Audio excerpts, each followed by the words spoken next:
नमस्ते मेरे प्यारे बच्चों। कैसे हैं आप? आशा करता हूँ आप स्वस्थ होंगे और पढ़ाई में मस्त होंगे। नीट और जेडब्ल्यू के वीडियो सीरीज में आगे बढ़ते हुए आज ये हमारा तीसरा लेक्चर है। और आज इस तीसरे लेक्चर में हम डायमेंशंस वाला पार्ट आज पूरा कर देंगे। तो डायमेंशन पार्ट चालू करने से पहले मैंने आपको कुछ बातें कही थी कि डायमेंशंस हमको याद में नहीं रखना है। जितने डायमेंशंस हमें याद में रहते हैं, जो डे टू डे प्रैक्टिस में हम यूज करते हैं, वो डायमेंशंस आपको याद रहेंगे। लेकिन आप अगर ऐसा सोचोगे कि पूरे डायमेंशंस आपको याद रहना चाहिए, तो ऐसा नहीं हो सकता है। डायमेंशंस आपको पूरी तरीके से याद में नहीं रह सकते हैं। आपको डायमेंशंस के डायमेंशनल फार्मूला डिड्यूस करने का आपको प्रैक्टिस करना पड़ेगा, तभी आपको डायमेंशनल फार्मूले आप इफेक्टिवली कोई भी फिजिकल क्वांटिटी का डायमेंशनल फार्मूला आप निकाल सकते हो। तो इसी सीरीज में आगे बढ़ते हुए आज हम देखेंगे कि डायमेंशंस के यूजेस क्या क्या हैं, what are the applications of dimensions, और डायमेंशंस के लिमिटेशन क्या क्या है। तो इस पे एक क्वेश्चन जरूर रहता है, कभी कभी आपको इस डायमेंशनल एप्लीकेशंस ऑफ डायमेंशंस पे भी क्वेश्चन पूछा जाता है। तो आज हम एप्लीकेशंस देखेंगे और डायमेंशन वाला डायमेंशनल एनालिसिस ये जो पार्ट है, ये हम यहाँ पर आज पूरा कर देंगे। तो आइए चलते हैं हमारे बोर्ड पर और देखते हैं कि एप्लीकेशंस में हम आज यहाँ पर क्या क्या सीख सकते हैं। आगे बढ़ने से पहले आपको एक रिक्वेस्ट करना चाहूँगा कि अगर आपको ये वीडियो पसंद आता है तो प्लीज़ वीडियो को लाइक कीजिए, शेयर कीजिए, ताकि आप जैसे बहुत सारे जो स्टूडेंट्स हैं वो भी इन वीडियोस को देख सकें। और चैनल को सब्सक्राइब कीजिए ताकि आने वाला हर वीडियो आपको आपके मोबाइल पर आसानी से दिखाई दे सके। तो आइए चलते हैं हम हमारे बोर्ड पर और डायमेंशनल एनालिसिस में आगे बढ़ते हुए आज हम देखेंगे what are the applications of dimension, what are the limitations of dimensions.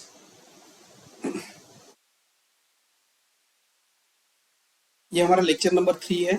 तो आज वाला हमारा असाइनमेंट है what are the applications of dimension. तो यहाँ पर मैं हेडिंग दे दूंगा एप्लीकेशंस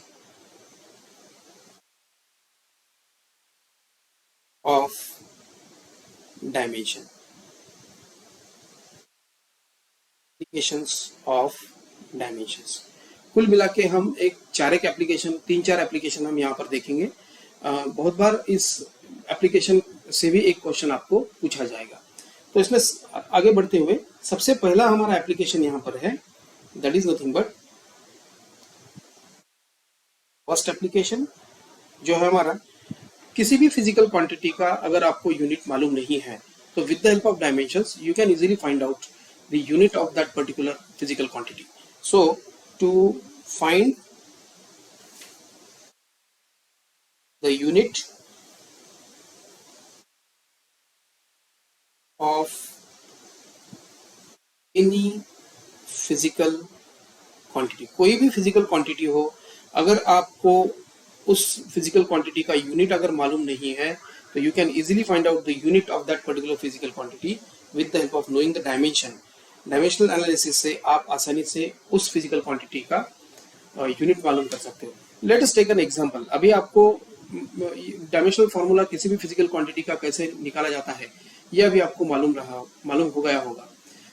मैंने अभी तक आपको सारे डायमेंशनल क्वांटिटीज के फिजिकल क्वांटिटीज का डायमेंशन कैसे निकालते हैं ये मैंने अभी आपको नहीं बताया है, क्योंकि अभी मैं ऐसा समझ के चल रहा हूँ कि जो स्टूडेंट्स ये वीडियोस 11th स्टैंडर्ड से देख रहे हो, जो अभी जिनका 11th स्टैंडर्ड शुरू हो चुका है, उनको अभी शायद पूरी तरीके से आगे आने वाली फार्मूलेज या फिजिकल क्वांटिटीज मालूम नहीं है। तो उनके लिए ये एक डिस्करेजिंग बात हो सकती है कि जो फिजिकल क्वांटिटी मालूम ही नहीं है उसका डायमेंशनल फार्मूला अगर मैं यहाँ पर बताऊंगा तो हो सकता है कि वो उन डायमेंशनल फार्मूलाज को समझ ना सकूं। तो इसलिए अभी तक मैंने वही डायमेंशनल क्वांटिटीज लिए हैं जो अपने 9th या 10th स्टैंडर्ड तक आप पढ़ चुके हैं। आगे आगे जैसे हमारे चैप्टर्स आते जाएंगे, नए नए क्वांटिटीज हमारे सामने आते जाएंगे, तो वो नए क्वांटिटीज फिजिकल क्वांटिटीज जो आपके सामने आने वाले हैं उनके भी डायमेंशनल फार्मूला मैं उसी जगह पर उसी वक्त पर आपको मैं बताते जाऊंगा। तो to find the unit of a physical quantity, let us take an example कि आपको वर्क इस फिजिकल क्वांटिटी का डायमेंशन फॉर्मूला निकालना है या यूनिट निकालना है with the help of dimensional formula. So to find the unit of work, अब हमें मालूम है what is the formula for work. I know that formula for work is nothing but I can write W is equals to force into displacement, whatever the force which is applying on the body. हमने ये 9th standard में ही सीखा है. When the force is applied on the body, because of that force displacement happens in the body, and product of this force and displacement gives me the what is the work done over that body. So अभी हम जानते हैं force का dimensional formula हम जानते हैं और displacement का डायमेंशनल फार्मूला जो सिर्फ लेंथ के फॉर्म में रिप्रेजेंट किया जाएगा वो भी हम जानते हैं. तो आई know that dimensional formula for force is nothing but m1 L1 t to the power minus 2 multiplied by dimensional formula for s. S is nothing but a displacement और displacement हम हमेशा लेंथ के फॉर्म में major करते हैं. तो हमें यहाँ पर डायमेंशनल फॉर्मूला ऑफ डिस्प्लेसमेंट सिर्फ L लिखने से यहाँ पर पता चल जाएगा. सो now this I can right m L to the power 1 और ये वाला L to the power 1 and L to the power this one becomes as L to the power 2. So m1 L to the power 2 t to the power minus 2, right? So this is the formula for our dimensional formula for our work. Now here m, अगर मैं इन dimensional formula जो अभी लिखा है इनके अगर मैं fundamental quantities लिखूं तो मैं ऐसे लिख सकता हूं m is nothing but which is represented in the form of the mass. So क्या मैं यहाँ पर लिख सकता हूँ क्या kg. देखो अभी m का पावर यहाँ पर 1 है तो हमें kg का भी पावर 1 ही रखना पड़ेगा. सो kg L स्क्वायर जो लेंथ का डायमेंशनल फार्मूला है मैं उसे लिख सकता हूँ मीटर स्क्वायर, बराबर है. L टू द पावर 2 है तो यहाँ पर मुझे लेंथ मीटर भी हमें उसका भी पावर 2 करना पड़ेगा. And t to the power minus 2 उसका मतलब होता है मैं second to the power minus 2 लिख सकता हूँ. तो अगर मैं आसान यूनिट में अगर यही मैं रिप्रेजेंट करूंगा तो अब हमारे पास वर्क का यूनिट हो जाएगा किलोग्राम मीटर स्क्वायर पर सेकंड स्क्वायर. तो आप अब आसानी से जान गए होंगे कि वर्क का जो डायमेंशनल फार्मूला है उस डायमेंशनल फार्मूला से हमने अभी MKS यूनिट सिस्टम में का यूनिट अभी फाइंड आउट किया है. अब आसानी से आप इसको CGS फॉर्म में भी लिख सकते हो. In CGS form how we can write this as, in CGS form I can represent kilogram in terms of gram, meter in terms of centimeter, so gram centimeter square or second square divided by second square. So gram centimeter square per second square is the CGS unit of the work.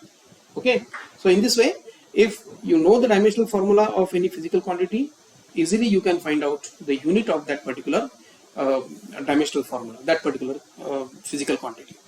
Now second application in this dimensional analysis is nothing but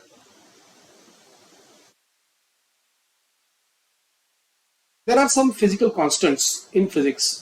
Physics में हम बहुत सारे constants use करते हैं जैसे Planck constant है, gravitational constant है, Rydberg constant है, ऐसे बहुत सारे constant हम physics में use करते हैं.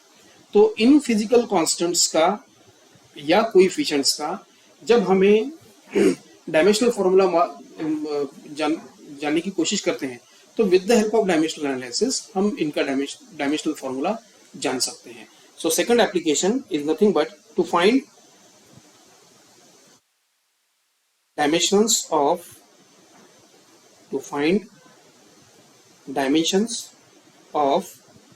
some physical constant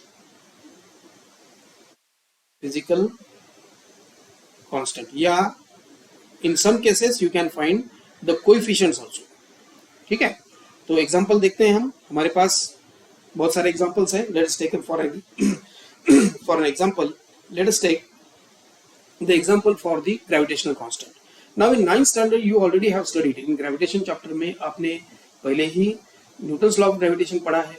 so Newton's law of gravitation हमें पता है F is equals to capital G m1 into m2 divided by r square और d स्क्वायर. सो यहाँ पर जो कैपिटल G है that is called as the gravitational constant.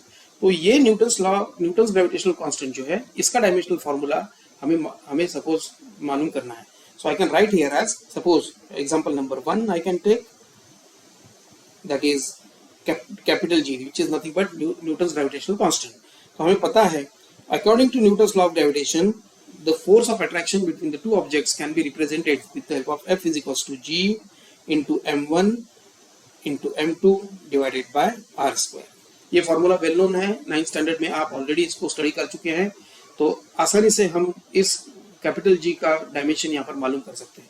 कभी कभी एग्जाम में ये क्वेश्चन आया भी है, dimensional formula for gravitational constant ji. So eight that time आपको अगर फॉर्मूला मालूम हो तो आप आसानी से यहाँ पर ग्रेविटेशनल कांस्टेंट का डायमेंशनल फॉर्मूला आप आसानी से निकाल सकते हो. So what I can do is now I have to convert this entire formula in the form of gravitational constant. I can write G is equals to F into R square divided by M1 into M2. अब यहाँ पर F force है, R distance between the two objects है, and M1 and M2 are the masses. तो इन सारी physical quantities का dimensional formula हम already जानते हैं. So we will put the dimensional formula of all these physical quantities over here. Now if I substitute the dimensional formula of all these quantities, I can write over here G is equals to, हमें मालूम है what is the dimensional formula for force, अभी तो हमने deduce किया थोड़ी देर पहले, तो that is nothing but m1 l1 t to the power minus 2. This is the dimensional formula for force. कुछ रिपीटेटिव क्वांटिटीज ऐसी रहती हैं जो बार बार डायमेंशनल फॉर्मूला लिखने की वजह से आपको उसका डायमेंशनल फॉर्मूला आसानी से मन में बैठ जाता है. So force is amongst one of the quantity which will be frequently used. So that's why dimensional formula जैसे अभी मुझे याद हुआ है वैसे कुछ फिजिकल क्वांटिटीज के डायमेंशनल फार्मूले आपको भी याद होना जरूरी है. मैं ये नहीं कहता कि सभी क्वांटिटीज के डायमेंशनल फार्मूले आपको याद होंगे, ऐसा नहीं हो पाएगा. कुछ जो रिपीटेटिव क्वांटिटीज है उनके डायमेंशनल फार्मूले आपको आसानी से याद हो जाते हैं. Now here r is nothing but the distance which is expressed in the form of l, dimensional formula l. तो हम यहाँ पर लिख सकते हैं r स्क्वायर है तो हमें भी यहाँ पर l स्क्वायर लिखना पड़ेगा, divided by m1 into m2, that is m1 is the mass of one object, m2 is the mass of the second object. So m1 into m2 dimensional formula में हम उसको m into m, that is m square लिख सकते हैं. So can I write this as m square? तो अब मैंने पूरे जो क्वांटिटीज यहाँ पर फॉर्मूला में इन्वॉल्व है उनके डायमेंशनल फॉर्मूले मैंने पुट कर दिए हैं, मैं अभी इसको आसानी से लिख सकता हूँ. So this becomes as, numerator बन जाएगा m1, l यहाँ पर टू द पावर 1 है और राइट हैंड साइड में l टू द पावर 2 है. So this becomes as l to the power 3 t to the power minus 2 divided by m square. तो numerator में l क्यूब है लेकिन न्यूमरेटर में मास का फर्स्ट पावर है, सो m1 और डिनोमिनेटर में m2 है मतलब m स्क्वायर है. तो अगर मैं इसको थोड़ा सिंप्लीफाई कर दूं तो this becomes as m l क्यूब t to the power minus 2 divided divided के बजाय हम इसको न्यूमरेटर में लेके जाते हैं. So that becomes as m to the power minus 2. Denominator से न्यूमरेटर में क्वांटिटी जाने के बाद हम पावर का सिंबल चेंज कर देते हैं, so plus becomes minus. So आसानी से अब मेरे पास final dimensional formula for gravitational constant will become as m, यहाँ पर 1 है, m to the power minus 2 है, so this becomes as m to the power minus 1, l to the power 3, t to the power minus 2. So now this is a new dimensional formula which already we were not knowing this formula. So हमने यहाँ पर अगर हमें formula मालूम है तो हम आसानी से डायमेंशनल फार्मूला से हम नए क्वांटिटी का डायमेंशनल फार्मूला हम आसानी से यहाँ पर मालूम कर सकते हैं. So this is nothing but our dimensional formula for gravitational constant. तो आपको अभी आप ये बात समझ में आ गई होगी कि अगर आपको कोई अननोन क्वांटिटी आपके सामने है, फिजिकल क्वांटिटी आपके सामने है, फिजिकल कांस्टेंट है, तो उसका डायमेंशनल फार्मूला हम कैसे मान ले सकते हैं. Let us take one more example ताकि आपको और एक एग्जांपल से आपको ये आसानी से समझ में आ सके. So let us take a second example. अब हमें प्लैंक्स कांस्टेंट, ये भी आपके सामने कभी कभी एग्जामिनेशन में पूछा गया है. Dimensional formula for Planck's constant. These are rare physical quantities. These are rare physical constants which are frequently asked in the examination. तो एग्जामिनेशन में नीट या जेडब्ल्यू के एग्जाम जैसे एग्जामिनेशन में आपको स्ट्रेट फॉरवर्ड जो फिजिकल क्वांटिटीज रहेंगे उनके डायमेंशनल फॉर्मूले ज्यादातर नहीं पूछे जाते हैं. Those quantities will be asked which are rare quantities, जो हम अपेक्षा नहीं कर सकते करते हैं कि ये क्वांटिटी का डायमेंशन हमें पूछा जाएगा। तो ऐसे ही फिजिकल क्वांटिटीज हमें का डायमेंशन हमें एग्जामिनेशन में डिड्यूस करना पड़ता है। At that time you can use this method also. So Planck's constant, gravitational constants are one of those quantities which are rare to find the dimensional formula. ठीक है, तो अब हमें पता है एनर्जी और फ्रीक्वेंसी का इक्वेशन हमने 9th स्टैंडर्ड में ही ये पढ़ा है। We know to determine the dimensions of और dimensional formula, dimension of Planck's constant. You know the Planck's constant. You might have studied in chemistry also. Planck's constant is represented by h. Okay, very well known alphabet h. Planck's constant की एक value है, वो हम यथावकाश जब हम आगे बढ़ेंगे कोई और चैप्टर में, जैसे रेडिएशन वाला कोई चैप्टर आता है, न्यूक्लियर वाला कोई चैप्टर आता है, तो जब हम स्टडी करेंगे Planck's constant क्या है। तो very well relation I know, that is energy is represented by this h into nu. H is nothing but here Planck's constant. Nu is nothing but the frequency. Frequency you already know, the number of oscillations completed by body or object in one unit time, that is called as the frequency. You already have studied in sound chapter in 9th standard. तो यहाँ पर मुझे इस h जो Planck's constant है, इसका हमें dimensional formula पता करना है। So what I will do, I will convert this entire formula in the form of h. So I can write here as h will be is equals to E divided by nu. Now what is nu? Nu is the frequency. जो कोई भी object vibrate कर रहा है उसकी frequency यहाँ पर है। तो अब हमने एनर्जी का dimensional formula we already have deduced. So क्या मैं इन E और न्यू के डायमेंशनल फॉर्मूले हम इंडिविजुअली लिख सकते हैं? But the problem is that at present you don't know the dimensional formula for nu, but you know the dimensional formula for time, and I know that this E is nu, which is nothing but the frequency which is represented by 1 divided by t. ये formula आपको मालूम है, और t का भी dimensional formula आपको मालूम है। t का डायमेंशनल फॉर्मूला हम सिंपली t से लिखते हैं। So can I replace this particular equation as E divided by 1 divided by t? I can आसानी से मैं यहाँ पर लिख सकता हूँ। तो अब E का भी मुझे डायमेंशनल फॉर्मूला मालूम है, हमने ऑलरेडी फाइंड आउट किया है। T का भी डायमेंशनल फॉर्मूला हमें मालूम है। So we'll substitute the dimensional formula over here. So this becomes as h is equals to, what is the dimensional formula for E? Work और एनर्जी का dimensional formula same है। So this becomes as m1 L2 t to the power minus 2 divided by 1 divided by 2. Can I write 1 divided by 2 as t to the power minus 1? Yes, of course I can write, because 1 divided by t मतलब उसका dimensional formula मैं 1 divided by t लिख सकता हूँ। 1 divided by t को ही मैं t to the power minus 1 से represent कर सकता हूँ। So this will become as m1 L square t to the power minus 2 in one bracket, and in second bracket you can write t to the power 1, because this is in denominator, it is t to the power minus 1. When this goes into the numerator, it will become as t to the power 1. Now the dimensional formula for Planck's constant will become as m1 L2 t to the power minus 1. So this is the dimensional formula for the Planck's constant. तो ऐसे ही आप किसी भी unknown quantities, physical constants रहो या coefficients रहो, उनका dimensional formula आप आसानी से यहाँ पर डिड्यूस कर सकते हो। So this is also one of the fantastic application of dimensional analysis. तो कभी कभी इस पर क्वेश्चन पूछे गए हैं डायमेंशनल एनालिसिस के द्वारा। कोई भी फिजिकल कांस्टेंट रहो या कोएफिशिएंट रहो, उसका डायमेंशनल फॉर्मूला हमें निकालना आना पड़ेगा। one important application of dimensional analysis, that is nothing but, you can write the third application, conversion of unit. So कभी कभी आपको एग्जामिनेशन में कोई एक फिजिकल क्वांटिटी दी जाती है और उस फिजिकल क्वांटिटी का एक यूनिट सिस्टम में से दूसरे यूनिट सिस्टम में कन्वर्जन पूछा जाता है।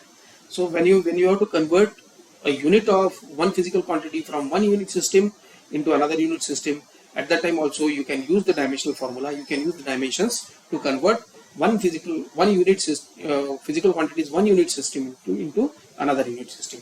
ये थोड़ा सा important है, थोड़ा सा इस पर ध्यान दीजिए। और ज़्यादा इसकी खुद की प्रैक्टिस कीजिए, क्योंकि ऐसे ही कन्वर्जन ऑफ यूनिट्स पर ज़्यादा से ज़्यादा क्वेश्चंस आज तक आए हैं. So conversion of units either from MKS unit system to CGS unit system or maybe from CGS unit system to MKS unit system आपको ये पूछा जाएगा. एक थोड़ा सा इसमें कंसेप्ट में यहाँ पर आपको पहले समझा देता हूँ कि conversion of units how it happens. Let us assume we have seen that how a physical quantity is represented. I know the physical quantity is represented by some numerical value. कोई एक न्यूमेरिकल वैल्यू रहेगी, वो magnitude के form में रहेगी. So numerical value multiplied by the unit which is used. जैसे मैंने आपको एग्जांपल दिया कि if you want to measure 10 centimetre, what is the 10 is nothing but the numerical value which is a magnitude, and centimetre is nothing और metre is nothing but your unit. So any physical quantity must be comprising of one numerical value into unit.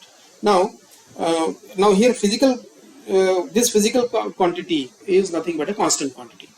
Suppose I have one physical quantity with me. So let us imagine that I have x is one of the physical quantity, and the dimension of this physical quantity will be represented as, let us imagine, m to the power a, l to the power b, t to the power c. कुछ इसका m का power, l का power, t का power होगा. अभी ये क्या है ये हमें मालूम नहीं है, क्योंकि हर फिजिकल क्वांटिटी का जो डायमेंशन है उसका पावर अलग अलग हो सकता है. So at present I am considering that m is having an exponent of a, l is having an exponent of b, and t is having an exponent of c. m to the power a, l to the power b, t to the power c. अब हमें एक unit system में से दूसरे unit system में किसी quantity को convert करना है, तो यही डायमेंशनल फॉर्मूला हम दोनों भी यूनिट सिस्टम में अलग अलग लिखेंगे. तो how I can right that, let us see it. Please see it in detail, see it in with a very focus. तो यही फिजिकल क्वांटिटी मैं एक यूनिट सिस्टम में रिप्रेजेंट कर सकता हूं in one unit system, may be MKS or maybe CGS. In one unit system the same number will be represented as m1 to the power a, l1 to the power b, and t1 to the power c. ठीक है. अब इस वाले dimension को I will call this as dimensional quantity u1. Now if I want to convert this unit, I mean this quantity which is in u1 dimensional system into the another dimensional system. So in second dimensional in unit system, so in second unit system, it will be represented with the dimension formula as m2 to the power a, l2 to the power b, t2 to the power c. इसे हम कहेंगे u2. Okay, so u2 is nothing but the dimensional formula which is in other unit system. जो दूसरा unit हम convert करना चाहते हैं, दूसरे यूनिट सिस्टम में कन्वर्ट करना चाहते हैं, उसे मैं लिखूंगा. Now I know that with the help of this formula, अभी जो हमने formula डिडक्ट किया था ना, just this one formula, if I represent one, just a moment please.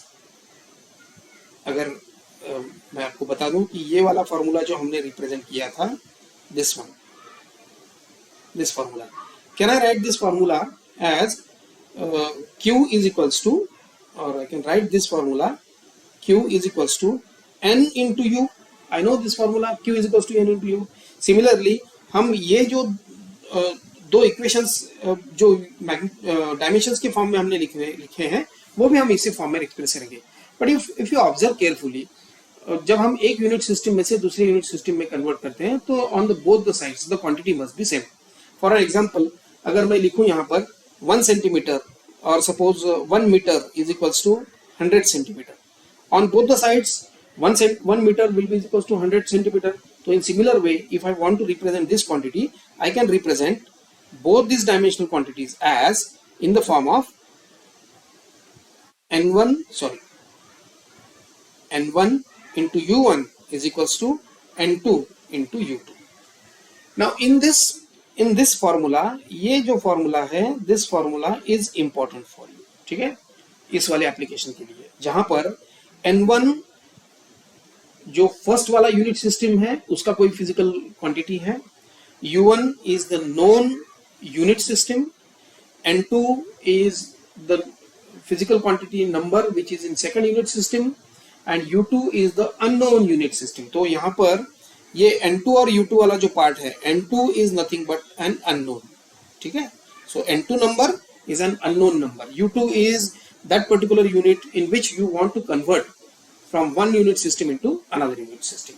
तो अब मैं यहाँ पर लिख सकता हूँ N2 will be is equals to N1, N2 will be is equals to N1 into U1 divided by U2. क्या मैं ऐसा लिख सकता हूँ क्या? Yes, I can write it like this. But I know what is the U1 and U2, the dimensional formula for that particular physical quantity in known system and in unknown system. So can I substitute it like this over here?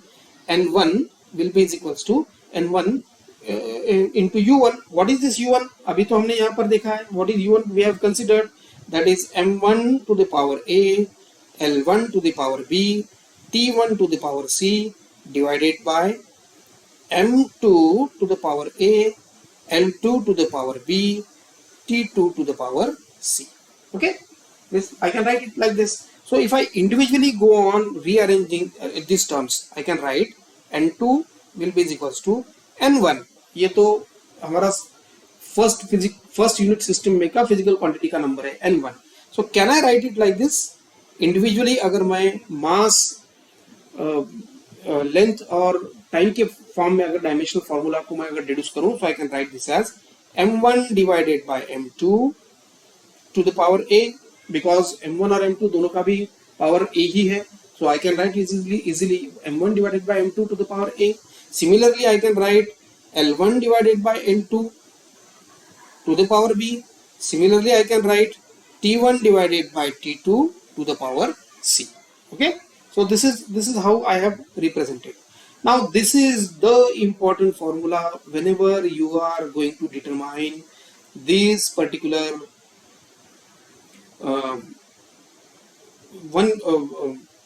to convert from one unit system into another unit system.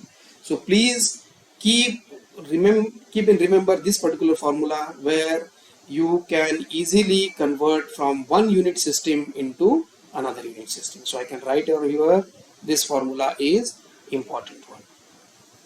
तो अभी हम जो example देखेंगे उसमें हम यही वाला formula use करेंगे, जहां से हम एक यूनिट सिस्टम में से दूसरे यूनिट सिस्टम में क्वांटिटीज को किस तरीके से डायमेंशनल फॉर्मूला से हम कन्वर्ट कर सकते हैं वो देखेंगे. Okay, so let us consider one example over. This example is important one. Please pay attention over here. This particular example, or like this examples, it is important one to observe. Now, if suppose I want to know 1 Newton will be is equals to how much dyne. You know, in MK system force has the unit Newton, and in CGS unit system the force has the unit dyne. So up till now, imagine that I don't know, or if in some examination the question will be like this, that 1 Newton is equals to dash dash dash dyne. So at that time you don't know, then you can use the dimensional analysis to convert or to determine from one unit system, that is Newton, into dyne. So now if I want to represent this Newton for unit for the force, then I can represent it like this. Please pay attention over here. I know 1 Newton, I can write this as 1. What is the Newton? Newton is nothing but kg meter per second square. Okay, in the previous lecture I have already shown you how the force will be represented in the form of m into a. So m के लिए unit हम इस्तेमाल कर सकते हैं, acceleration के लिए हम यूनिट इस्तेमाल करते हैं. जब दोनों का यूनिट हम इस्तेमाल करेंगे, so that becomes as kg meter per second square. Okay, so here अगर आप यहाँ पर गौर से देखोगे तो आपको पता चल जाएगा कि there is kg to the power 1 is there, meter to the power 1 is there, and divided by s to the power 2, that means s to the power minus 2 is there. So can I use this previous formula and I can deduce from 1 Newton is equals to how much time. Now I can write this formula. N2 is equals to N1 M1 divided by M2 to the power A into L1 divided by L2 to the power B into T1 divided by T2 to the power C. Okay, ये formula आपको याद में रहना ही जरूरी है. जब आप examination में इस टाइप की क्वेश्चन जब आप सॉल्व करोगे तो आपको वहां पर फॉर्मूला नहीं लिखना है. Just keep this formula in your mind and directly go on placing the values so that you can save the time. अगर आप फॉर्मूला वहां पर लिखोगे, there is no need to write the formula. Just keep the formula in your mind, and in order to save the time, you can place the values, respective values in that particular formula. Okay. तो अब मैं यहाँ पर लिख सकता हूँ N2 is the unknown number that is in unit system time. N1 is the known number, known physical quantity in unit system Newton. तो मैं इसी को लिख सकता हूँ N1 will be is equals to, now in first unit system M1 will be represented in the form of kg. तो मुझे पता है kg में से मुझे अभी ग्राम में कन्वर्ट करना है. So I can write kg. M2 is nothing but the dimensional formula for the mass in second unit system. So I can write here as gram to the power 1, क्योंकि already kg का power 1 है तो यहाँ पर 1 आ जाएगा. L1 divided by L2 मुझे मालूम है from Newton unit system. I will use here as m. मुझे किस में कन्वर्ट करना है, सेंटीमीटर में कन्वर्ट करना है. So I will write here as centimetre to the power 1. As usual metre का पावर 1 है तो I will use here m 1. T1 यहाँ पर कोई प्रॉब्लम नहीं है, सेकंड डिवाइडेड बाय सेकंड रहेगा, but there here the power is nothing but -2 because s is nothing but in denominator. So when it goes in the denominator, it becomes as s to the power -2. Now I know N1 what is N1? 1 Newton. यहाँ पर जो हमने 1 Newton ये वाली जो quantity रखी है, that is nothing but our N1. So N1 की जगह पर मैं लिख सकता हूँ 1 from 1 Newton. 1 I place 1 here over here. kg के लिए मैं लिख सकता हूँ 10 to the power 3 gram. Okay, ये तो आपको मालूम है ना, this you must be knowing this, that 1 kg is equals to 1000 gram, or I can write 1 kg is equals to 10 to the power 3 gram. This particular quantity you already know, right? So in the same way I am using over here 10 to the power 3 gram divided by gram. Now if you observe carefully over here, in numerator also I have represented the dimension for gram. In denominator also it is in gram. So now the dimensional formula is in one unified system. In similarly I can write for meter and centimeter. तो मुझे पता है 1 meter is equals to 100 centimeter. For 100 centimeter I can write 10 to the power 2, 10 square, which is in centimeter divided by centimeter. I will keep this as it is. S और S यहाँ पर numerator में भी S है, denominator में भी S है. When it goes cancel, it becomes as 1 to the power -2. Of course it is 1. So I will not write over here this particular quantity. I will not write, क्योंकि लिखने से कोई फायदा नहीं है, चाहे आप लिखो या मत लिखो, it will be 1. Now what this becomes as? This becomes as 1 into 10 to the power 3 into 10 to the power 2. So this becomes as 10 to the power 3, 10 to the power 2. This becomes as 10 to the power 5, right? So I know the unit which is in MKS unit system, the force is having a unit of Newton, but when you convert it into CGS unit system, it will be dyne. So we already have converted that number 10 to the power 5, and in unit system it will be dyne. So my answer has deduced over here, that is 1 Newton will be is equals to 10 to the power 5 dyne. Similarly आप यहाँ पर ऐसे ही quantities ले सकते हो, जो quantities आपको for practice you can take any example, known example आप लीजिए और इस तरीके से उसको convert करके देख सकते हैं. So this is just for the example over here. Okay. Now one more example अगर हम देखना चाहे तो we can take one more example also over here. जैसे कि हम दे सकते हैं कि ग्रेविटेशनल कांस्टेंट का फॉर्मूला हमें मालूम है. We have already studied the gravitational constant. So let us take the second example, example number 2. मैं इसकी प्रैक्टिस थोड़ी सी आपको ज़्यादा करके ले रहा हूँ, क्योंकि ज़्यादा डेमोन्स्ट्रेशन मैं यहाँ पर दे रहा हूँ, क्योंकि यही वाले क्वेश्चंस है जो आपको एग्जामिनेशन में इस वाले चैप्टर से आएंगे. So now we want to convert the gravitational constant from MKS unit system into CGS unit system. आपको अगर याद होगा तो ग्रेविटेशनल कांस्टेंट का फॉर्मूला हमने यूज किया था, G will be equal to 6.67 into 10 to power of minus 11 Newton meter square per kg square. This was the formula. This was the gravitational constant value which we have already studied in the 9th standard. ठीक है, कुछ quantities, कुछ constant ऐसे रहते हैं कि जिनके values आपको, जो constant आपको याद में रखना ही पड़ेगा. There is no other alternative available. Now I want to convert this 6.67 into 10 to power of minus 11 into CGS unit system. Okay. तो एज यूजुअल न्यूटन को मैं कन्वर्ट करूंगा. So what this becomes as, क्योंकि Newton का direct formula या force का direct formula मैं dimensional formula में एन के फॉर्म में नहीं लिख सकता हूं. तो I will convert this in the form of fundamental quantities, that is kilogram metre and second. So this will become as 6.67 into 10 to power of minus 11. क्या मैं न्यूटन को kg into metre divided by second square लिख सकता हूं क्या? Yes. आखिरकार Newton को ही हम इजीएस्ट वे में कन्वेंशनल यूनिट फॉर्म में kilogram metre per second square लिख सकते हैं. This metre square as it is, तो मैंने एज इट इज लिख दिया metre square, divided by KG square as it is. So I have written here KG square as it is. Okay, let us move ahead. This m and m square will become as m to the power 3 kg. This kg and this particular kg square में का 1 kg cancel होगा. So this becomes as gravitational constant G will be equals to 6.67 into 10 to power of minus 11. Okay, 6.67 into 10 to power of minus 11. Meter cube numerator में रह जाएगा. In denominator it will be second square and into kg.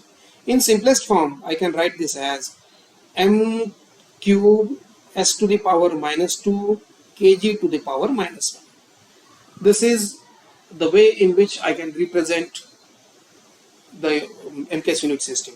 तो अब हमें इस वाले quantities को, मतलब 6.67 ग्रेविटेशनल कांस्टेंट जो आया है हमारे पास, 6.67 into 10 to power of minus 11 metre cube s to the power minus 2 kg to the power minus 1, इसको हमें CGS में कन्वर्ट करना है. So I want to convert this into CGS form. Let us see how we can convert this. Okay, now हमें फिर से वही formula use करना पड़ेगा. N2 will be equals to N1. When you are practicing for the numericals, please write the formula, क्योंकि आप जब practice के दौरान फॉर्मूले लिखोगे तभी आपको वो याद में रहेंगे. सो उसमें लेजीनेस मत कीजिए, प्लीज फॉर्मूला लिखिए. N1 will be equals to N1 into M1 divided by M2 to the power A, L1 divided by L2 to the power b, and into T1 divided by T2 to the power c. I can write it, but I have the exponents also. तो a b c की value भी हमारे पास यहाँ पर है. जैसे a की value यहाँ पर है -1, b की वैल्यू यहाँ पर है 3 और t की वैल्यू यहाँ पर है -2. So easily I can write here as a की वैल्यू जो मास के फॉर्म में है, this is nothing but -1. b की वैल्यू लेंथ के फॉर्म में है, तो दिस इज नथिंग बट 3. और t की वैल्यू जो c की वैल्यू जो t के फॉर्म में है, that is nothing but your second to the power -2 means -2. Okay, so I will substitute these values over here. My formula will become as N1.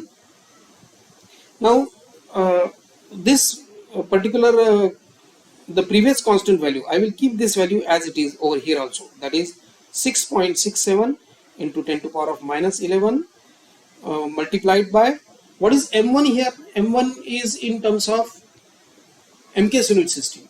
So I can write here as kg divided by, I want to convert it into gram, so I will write here as gm or g. Okay, a की value कितनी है? That is nothing but -1. L1 किस में है? Metre में है, MKS unit system में. So I will write here as meter divided by centimeter to the power, it's nothing but b की वैल्यू 3 है, so I will write here as 3. And यहाँ पर कोई प्रॉब्लम नहीं है क्योंकि न्यूमरेटर में भी सेकंड है, डिनोमिनेटर में भी सेकंड है, लेकिन it is having power of -2. चाहे आप लिखो या मत लिखो, आगे जाके वो 1 ही आने वाला है. So now this becomes as 6.67 into 10 to power of -11. क्या मैं kg को 10 to the power 3 ग्राम के फॉर्म में 10 to the power 3 लिख सकता हूँ? So I will write here as 10 to the power 3 gram divided by gram to the power -1। Metre को मैं 10 centimetre is equals to 100 centimetre is equals to 1 metre, so I can write here as 10 to the power 2 centimetre divided by centimetre to the power 3 s divided by s to the power -2। anyway it is going to be cancelled, s आगे जाके cancel होने वाला है। so this becomes as now 6.67 into 10 to the power of -11, this 10 to the power 3 and bracket to the power -1, that means this becomes as 10 to the power -3 multiplied by 10 to the power 2 और bracket का square 3, मतलब ये हो जाता है 10 to the power 6 and s divided by s ये cancel हो जाएगा, so that will become as 1। okay, so this I can more simplify it, that is 6.67 into 10 to the power of -11 multiplied by 10 to the power -3 into 10 to the power 6 will give me 10 to the power 3, so this becomes as 10 to the power 3 over here। and later on if I go on writing this as it is, so 6.67 into 10 to the power of -11 and plus 3, so this becomes as -8। now this is the final that we have converted from MKS unit system to CGS unit system। अब हमने यहाँ पर MKS unit system में से CGS unit system में इसको convert किया है, so easily I can write over here as 6.67 into 10 to the power of -8। अब हमने यहाँ पर ये जो वैल्यू यूनिट इसका लिया था, that is nothing but this particular unit, Newton meter square per kg square, we already have converted it into CGS form, तो हम यहाँ पर लिखेंगे उसके लिए centimetre cube gm to the power -1 s to the power -2। okay, so this is we have converted in the form of CGS unit system। so these are some applications over here। so this is about the third application of dimensional analysis। let us see the fourth application। fourth application हमें क्या कहता है, let us check it out। so I have the fourth application of dimensional analysis, that is nothing but कभी कभी हम dimensional formula को क्या हमने कोई फॉर्मूला अगर जो लिखा है क्या वो करेक्ट है, ये चेक करने के लिए भी हम डायमेंशनल एनालिसिस को यूज कर सकते हैं। To check any formula and its correctness rather than seeing formula, correctness of the formula को चेक करने के लिए भी हम डायमेंशनल एनालिसिस यूज करते हैं। So what is the application to check correctness, कोई भी फॉर्मूला जो फॉर्मूला हमने लिखा है उसका करेक्टनेस वो बराबर है या नहीं, ये चेक करने के लिए करेक्टनेस ऑफ गिवन रिलेशन या फॉर्मूला आप जो चाहे लिख सकते हो, right. Okay, so let us take an example. Known formula हम कोई लेते हैं जो आपको अभी तक 9th स्टैंडर्ड तक हुआ है। If you apply the same procedure you can check any formula over here. आप कोई भी फॉर्मूला यहाँ पर या कोई भी न्यूमेरिकल कोई भी फिजिकल रिलेशन आप यहाँ पर चेक कर सकते हो। So let us take an example of say equation of motion. Let us take an example of S is equals to ut plus half at square. You know better this equation. You know that this equation is one of the kinematical equation जो हम 3 kinematical equation use करते हैं, उसमें से ये एक kinematical equation है। You might have already studied in the 9th standard. तो S यहाँ पर बता दूं मैं आपको, S is nothing but the displacement, U is initial velocity, T is time, A is nothing but acceleration and again T is nothing but the time। क्या हमें इन सारे क्वांटिटीज के डायमेंशंस मालूम है क्या? इन सभी quantities displacement, velocity, time, acceleration, इन सब का डायमेंशनल फार्मूला हमें मालूम है। So just we will substitute those dimensional formula in this physical relation.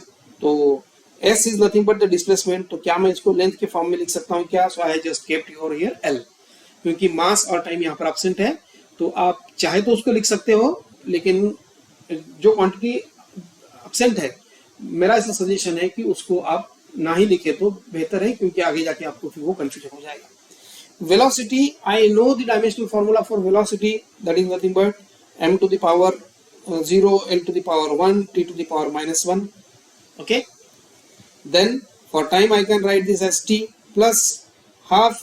यहाँ फिजिकल कांस्टेंट है तो फिजिकल कांस्टेंट आप लिखो या मत लिखो कुछ फर्क नहीं पड़ने वाला है, so better way I will skip it. So acceleration का डायमेंशनल फॉर्मूला मुझे मालूम है L T to the power -2 and T का तो मुझे मालूम है, so T here t square is there, so I will write here as t square. Okay, so if I go on simplifying the left hand side and right hand side, this will become as L is equals to, now this is L1 t to the power -2, here t to the power 1, अगर आप देखोगे here it is t to the power -1, here it is t to the power 1, so t to the power 0, so t to the power 0 means 1, so यहाँ पर सिर्फ रह जाएगा L to the power 1 plus यहाँ पर भी आप देखोगे t to the power -2 है, t to the power 2 है, it goes on t to the power 0 cancel हो जाएंगे, anything to the power 0 is 1, so यहाँ पर भी हमारे पास रह जाती है क्वांटिटी L.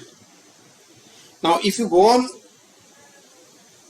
इस इक्वेशन को अगर आप थोड़ा ऑब्जर्व करोगे तो you will find one thing, that on both the side there is only one dimensional quantity, that is nothing but length, that too in L to the power 1, L to the power right hand side में भी L to the power 1 again and L to the power 1.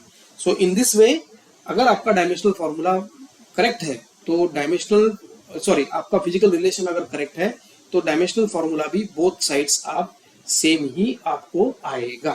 तो this is nothing but one of the important application over here.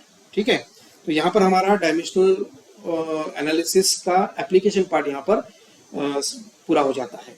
एक dimensional analysis में एक last वाला part यहाँ पर बचा है, जिस पर हम देखेंगे what is the limitations of dimensions. Dimensions हम किस जगह पर नहीं यूज कर सकते हैं या उसके भी कुछ लिमिटेशंस है. मैं आपको एक मिनट में इसकी लिमिटेशंस बता देता हूं. तो लिमिटेशंस ऑफ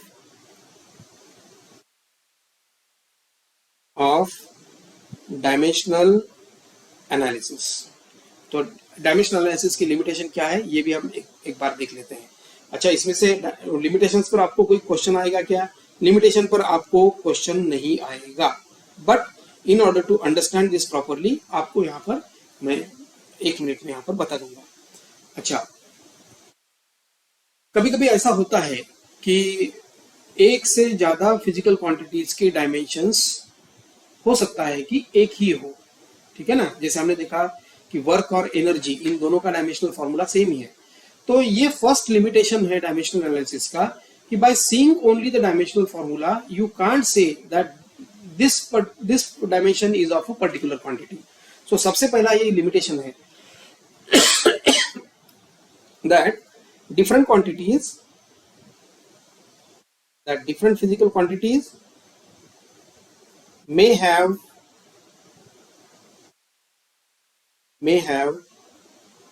same dimension. तो जब अगर हमारे पास दो ऐसे फिजिकल क्वांटिटीज है जिनका डायमेंशन सेम है, तो by only seeing the dimension we can't say that this is the particular quantity हो रही है. जैसे वर्क और एनर्जी का डायमेंशन है, तो डायमेंशन फॉर्मूला देखकर हम ये बता नहीं सकते कि ये वर्क है या एनर्जी है. तो ऐसे first limitation is there. For example I can write over here, जैसे work, energy and one concept is there that is called as the torque. शायद आपने 9th स्टैंडर्ड में ये पढ़ा होगा. So this has an same dimensional formula. That is क्या वो dimensional formula है? m1 l to the power 2 t to the power -2. तो तीनों के लिए भी एक ही डायमेंशनल फॉर्मूला है. Bye seeing only this dimensional formula आप ये नहीं बता सकते कि क्या ये वर्क का डायमेंशनल फॉर्मूला है या टॉर्क का डायमेंशनल फॉर्मूला है. सो this is also one of the limitation. और अगर आप एग्जांपल देना चाहो तो जैसे ले सकते हैं momentum and impulse. Both the quantities you know it better. 9th standard में आपने ये दोनों भी स्टडी किया है. ठीक है, दोनों का भी डायमेंशनल फॉर्मूला एक ही है. क्या है? m1 l1 t to the power -1. तो ये दोनों का भी डायमेंशनल फॉर्मूला एक ही है. तो आप सिर्फ डायमेंशनल फॉर्मूला को बताकर आप जज नहीं कर सकोगे कि क्या ये मोमेंटम है या इम्पल्स है. और बहुत सारे एग्जांपल्स हैं यहाँ पर, मैं उसके डिटेल में आप बहुत सारे एग्जांपल्स आप यहाँ पर देख सकते हो. जैसे फोर्स, वेट और थ्रस्ट, इन तीनों का डायमेंशनल फॉर्मूला भी सेम ही है. तो आप डायमेंशनल फॉर्मूला से फोर्स है, थ्रस्ट है या वेट है ये आप बता नहीं पाओगे. सेकंड लिमिटेशन इज दैट अगर आपके फिजिकल एक्सप्रेशन में 3 या 3 से ज्यादा फिजिकल क्वांटिटीज है तो वहां पर भी डायमेंशनल एनालिसिस फेल हो जाता है. So if suppose in any physical quantity 3 और मोर देन 3 फिजिकल क्वांटिटीज अगर है तो वहां पर भी करेक्टली हम उसका डायमेंशन नहीं निकाल सकते. This is also one of the limitation. Third limitation is that dimensional analysis is not applicable. It is not applicable. ये एप्लीकेबल नहीं है किसके लिए? Some quantities which consisting of exponential value. Exponential terms के लिए डायमेंशनल हम नहीं लिख सकते हैं. देन फॉर ट्रिग्नोमेट्रिक वैल्यूज, जो साइन कॉस टैन के फॉर्म में जो वैल्यूज आएंगी उनके लिए भी हम डायमेंशनल फार्मूला नहीं लिख सकते. या सम लॉगरिथमिक वैल्यूज, तो लॉगरिथमिक वैल्यूज भी अगर आपके सामने आ जाती है तब भी आप उसके डायमेंशनल फार्मूला नहीं लिख सकते हो. सो this is the limitation of dimensional analysis कि अगर आपके पास कोई एक्सपोनेंशियल के फॉर्म में, जैसे ई के फॉर्म में exponential to the power E to the power कुछ है, तो वो फिजिकल क्वांटिटी के लिए डायमेंशनल आप एक्सप्रेस नहीं कर सकते. ट्रिग्नोमेट्रिक कोई रिलेशन है उसका डायमेंशनल फार्मूला आप नहीं डिड्यूस कर सकोगे. या आप लॉगरिथमिक वैल्यूज अगर है तो उसका भी डायमेंशनल फार्मूला आप डिड्यूस नहीं कर पाओगे. I hope that dimensional part is very well understood to you now. Dimensional analysis यहाँ पर हमारा पूरा हो जाता है और नेक्स्ट हम जो लेक्चर लेंगे वो हमारा एरर एनालिसिस और एक छोटा पार्ट बाकी है सिग्निफिकेंट फिगर्स. तो एरर एनालिसिस पर भी बहुत सारे क्वेश्चंस आते हैं. तो हमारा नेक्स्ट वाला जो वीडियो रहेगा वो हमारा एरर एनालिसिस पर रहेगा. आज के लिए बस इतना ही. मिलते हैं नेक्स्ट वीडियो में. Thanks for watching the complete video. Please go on seeing the entire videos. Video पूरी तरीके से देखिए, बीच में से स्किप मत कीजिए, क्योंकि आधा अधूरा अगर आप वीडियो देखोगे तो आप लिंकअप नहीं कर पाओगे. आने वाला जो कंसेप्ट है आप उसको समझ नहीं पाओगे. तो वीडियोस जब आप देखोगे तो वीडियोस को प्लीज़ पूरी तरीके से देखिए, कंप्लीट देखिए. And once again thanks for joining me. Keep in tune with me. अगर आपने चैनल को अभी तक सब्सक्राइब नहीं किया है तो प्लीज़ चैनल को सब्सक्राइब कीजिए. वीडियो अगर आपको अच्छा लगा हो तो प्लीज़ लाइक कीजिए. अगर आपके कुछ कमेंट्स डाउट्स है तो आप कमेंट्स में मुझे प्लेस कर सकते हैं. I will try to give the answer. या नीचे आप वीडियो के नीचे आपको मेरा ईमेल आईडी भी दिखाई देगा. आप उस ईमेल आईडी पर भी मुझे आप मेल कर सकते हो. वहाँ पर भी मैं आपको रीच आउट होने की कोशिश करूँगा. So once again thank you all of you for being with me. और अभी के लिए बस इतना ही. वीडियो के साथ जुड़े रहिए. प्लीज़ सब्सक्राइब कीजिए, लाइक कीजिए और शेयर वीडियो करिए. अपने माता पिता का उचित सम्मान कीजिए, गुरुजनों का सम्मान कीजिए. और for this moment this is the lecture number 2 for you people. Thank you once again.